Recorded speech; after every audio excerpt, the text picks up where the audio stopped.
Ça fait des années que je fréquente la bibliothèque municipale de L. Et ça fait des années que je croise des hommes barbus, couleur viande fumée, dans le sas des toilettes du rez-de-chaussée, avec des mains violettes, trois manteaux les uns sur les autres, quelle que soit la saison, et un sac, coincé par un genou contre le cache-tuyau. Ça fait des années que je sais avec quelle application ils se peignent, comment ils sifflotent, comment ils insultent le monde entier, mais surtout les toilettes de la bibliothèque municipale de L.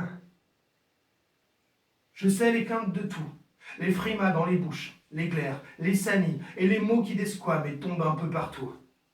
Il n'y a que le lavabo qui écoute, peu importe, rien ne presse. Ce monologue n'a jamais commencé. Il passe de bouche en bouche, sans boucher les siphons, et ne finira jamais.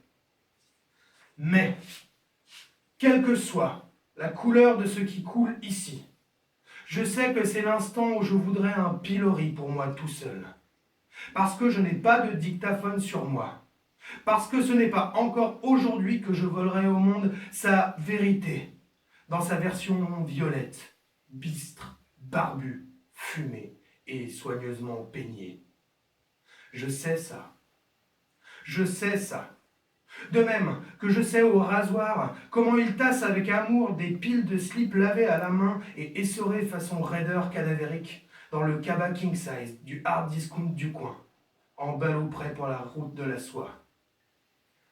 Mais avant le sas, avant le peigne, avant le slip propre, essoré, raidi, enfoui, je ne sais pas comment on se lave dans le réduit des toilettes de la bibliothèque municipale de L.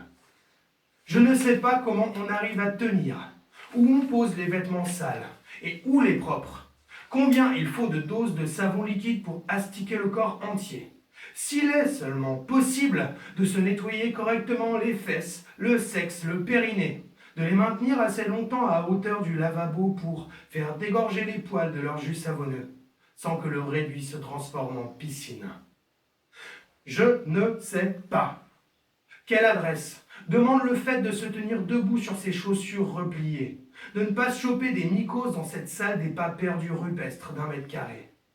Ni si les mains sous le filet d'eau chaude parviennent à oublier que les aisselles ont déjà refroidi. Ni si on arrive à s'oublier soi-même, à faire le vide, à être sous la douche. Bandé peut-être, comme ça, pour soi, malgré les bics, les svastikas, les numéros de téléphone gravés sur les murs. Ça, je ne le sais pas. Non. Je ne le sais pas et je ne le saurai peut-être jamais. Et je me prétends de gauche.